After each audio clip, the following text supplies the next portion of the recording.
Hey everyone, Stalky Boy back with another video within your walls, and today I want to talk about the Myers rework that has recently happened. If you are in the loop, Myers receives some extreme changes to his kit and he plays pretty differently now. How he essentially works is when he starts the match he can swap between two modes. A stealth mode that allows him to stalk, gives him undetectable, but he's 4.2 movement speed, and in pursuer mode, he gets a lesser version of enduring, brutal strength, longer lunge, and faster vault, along with a 24-meter tear radius.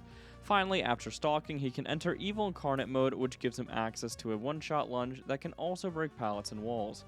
When on Death Hook, he can also Mori survivors. Not to mention, once he does fully get the stock up and he has his Evil Incarnate mode fully charged up, he is forced to be in Pursuer mode until Evil Incarnate has been procced and finished. That's a very brief description of his power. Just for those that are out of the loop, if you want a more thorough description, I have a video on the channel that covers his power and add-ons. Now, I want to dig into this rework and really give my thoughts. I'll start with the good, and then I'll go into the bad. Luckily for this rework, I do think there's a lot of positive things in this, and with some tweaks, I think we'll have a fantastic interpretation of Myers within the gaming world.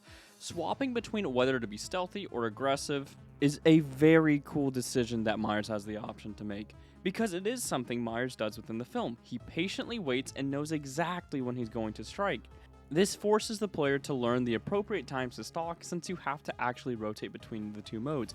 It makes it a conscious choice whether to strike or stalk. Those that were already good at Myers should find the swapping between the two modes to be really natural. You already have a good idea as to when you should be playing to knock down pallets or when to lay back and just observe, which this rework also gets bonus points for giving extra stalk when standing still. I love when there's little character things like this to make you feel more like the character. And they finally got rid of that pesky stock limit. Good riddance. I surprisingly didn't feel the 32-meter stock limit as much as I thought. I was still really able to observe Survivor for most of my normal spots. I thought I was going to feel this a lot more, but was really happy to be wrong.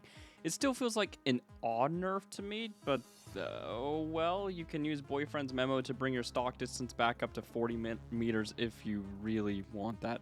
Speaking of the add-ons, I am super happy with the majority of the add-ons. I think the add-on design for Myers remains some of the most fun and unique amongst the roster. Tombstone Piece with its undetectable and evil incarnate was incredibly satisfying to work plays around and use your head, like Myers. Thinking of ways to ambush your prey, and it often paid off for me. Heavily rewarding Myers for keeping tabs on his prey, activating Evil Incarnate very early, and then sneaking up on my victims.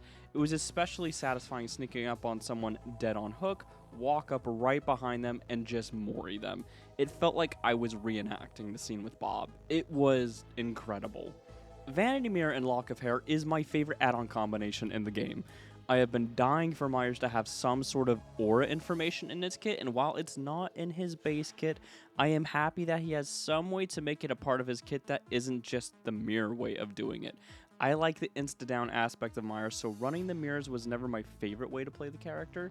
Essentially, with these two add-ons, you can end Evil Incarnate whenever you want, and you get aura reading on all the survivors, which, once again, felt really cool and thematic.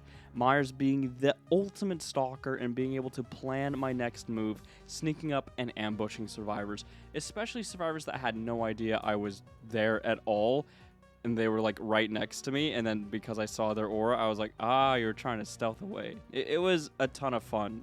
This add-on combination is just so much fun. And on the more aggressive side of the spectrum, you have Judas Tombstone, which was insane to pair with Friends Till the End and Furtive Chase. You were basically just this killing machine for as long as you can keep up pressure. It was especially fun to pair this with J. Myers Memorial to keep the hooks incredibly fast. Really, the only add-ons I wasn't crazy about were the ones revolving around the lunge, and the add-on that takes away the insta-down aspect of the Slaughter Strike. Just about every other add-on I like in one way or another. I also love the base kit Mori. Once again, very thematic for the character, and it's awesome that Myers is so good at securing kills, especially with the new slugging nerfs.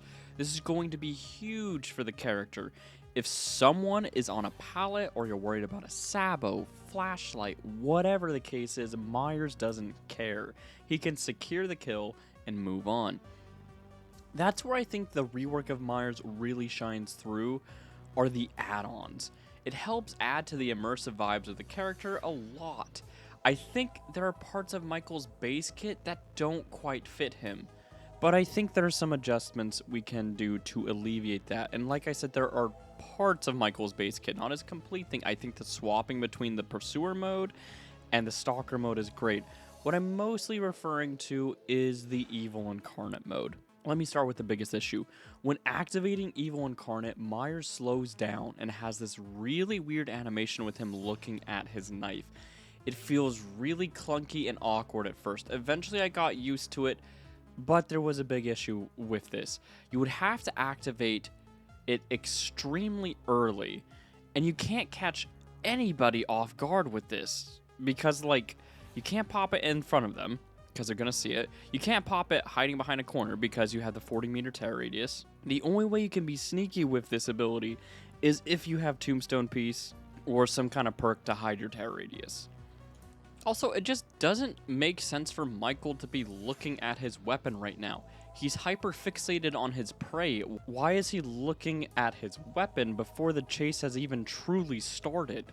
It makes sense after hitting his target, you know, he's examining the blood, but right now, it just feels kind of silly. Also, the large amount of slowdown, it just feels unnecessary. I understand why Behavior is doing it. Behavior seems to really want to stray away from Michael sneaking up on people and insta-downing them, but that's what Myers is. Within the film, Myers sneaks up on people, and because they were careless and not paying attention, they die the moment they know Myers is there. Unfortunately, within Michael's base kit, I don't think this is very well represented. They seem to be leaning more into the chase side of things, which is really fun. I had a lot of fun with this rework, but I do miss the stealth aspects of Myers. I miss sneaking up on people and popping tier 3. Now I just sneak up, pop it, stare at my knife, feel like an idiot, and the survivor runs to like the other side of the earth. You have to play Myers much more aggressively now, popping Evil Incarnate much earlier to alleviate this, but you also have a giant massive 40-meter tear radius when you pop it early, which results in having to do much more aggressive builds, and they're very effective, but it's just not Myers. I would like to really see this animation of him staring at the weapon on activation go. If they want to add like a second to slowdown as he activates it and he like just raises his knife or something, I'd be a bit more okay with that.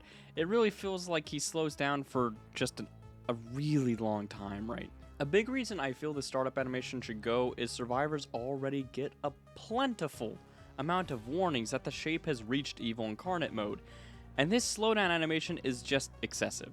They get a first auditory warning when the shape is stalking, and then they get a second when he gets the meter all the way filled up. They get 2 auditory warnings, and on top of that, Michael is forced to be in Pursuer mode at this point with a 24-meter tear radius. So it's harder for him to sneak up than before when he had a 16-meter tear radius.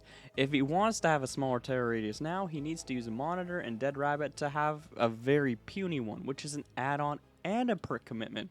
If Myers uses both of these things, I think he should be rewarded for successfully sneaking up on a target and proccing Evil Incarnate, instead of just staring at his knife as his victims run to the other side of the world.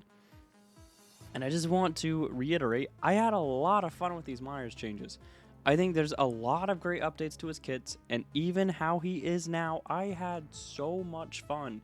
But there are times he feels more like Jason Voorhees rather than Michael Myers. Okay, let's talk about it. The lunge attack. I have really mixed feelings about the Slaughter Strike. And once again, I understand what they were trying to get at. Myers hides in the shadows and then strikes you like a cobra. He's very quick in his pounce. But the lunge, being as long as it is, while also being a tad on the slower side, doesn't quite feel like Myers. I've seen some people get a bit upset about the pallet breaking. I'm not really against it, since while chasing Laurie in the final act, Myers is quite the destructive force. He breaks through a standard door and a closet door while chasing Laurie. He is most certainly capable of that kind of brute strength, and he does demonstrate it within the first film. But the lunge goes on for a very long time and doesn't quite feel him. It felt different when you had to use perks to achieve this, but to have it in his base kit does feel pretty odd. I think what could be done instead is getting rid of this charge time. Myers can still hold M2 to access a lunge attack, but we cut the lunge distance in half and just make it a lot faster, like he's really popping out of hiding spots. This would make it much more accurate to how he is portrayed. He's not running long distances, he pops out of his hiding spot and quickly attacks. Similar to when he strikes Laurie Strode from like the dark little opening, of course, when he rushes out of the closet and strikes Bob within the first film. I would also I would make it like probably just a little bit longer than a tier 3 lunge. And once again, no meter charge. Myers can hold M2 to hold the knife up and then just tap the button to have a very quick lunge forward, and it operates really similarly to just a normal lunge. Something that Myers isn't going to be like hugging walls and zooming like left and right and stuff around with. It wouldn't be really small either. I still want it to feel cool and dramatic. Just something to make the survivor jump. Of course, it would still have the instant down properties and all that fun stuff. You could even still give it a cooldown. I just want a shorter but faster lunge to make him feel closer to the original film. I'm cool with the pallet breaking, since Evil Incarnate is supposed to be the final act Myers. Much more destructive force of nature. But that's my biggest issue with the reworked Michael Myers. As of the time of me writing this, I can't quite think of anything else. I might have missed something, but oh well, there'll be time to talk about it in the future, I guess. I just really want stealth to be more of a viable and desired option with Myers within his base kit, and something you don't feel like you have to almost mold and go out of your way to do. I don't want to have to always run certain perks or add-ons to make Myers feel like himself. He should be a stealth killer, not a chase killer. I do love his rework. He is the most fun I have had playing killer in a really long time. I just think we can elevate this a bit further. There's a lot of good stuff in here, and we're really close to greatness. We just need to make some tweaks, and we're there, dude. We're so there. Thank you all so much for watching. Hope to see you all on the next one.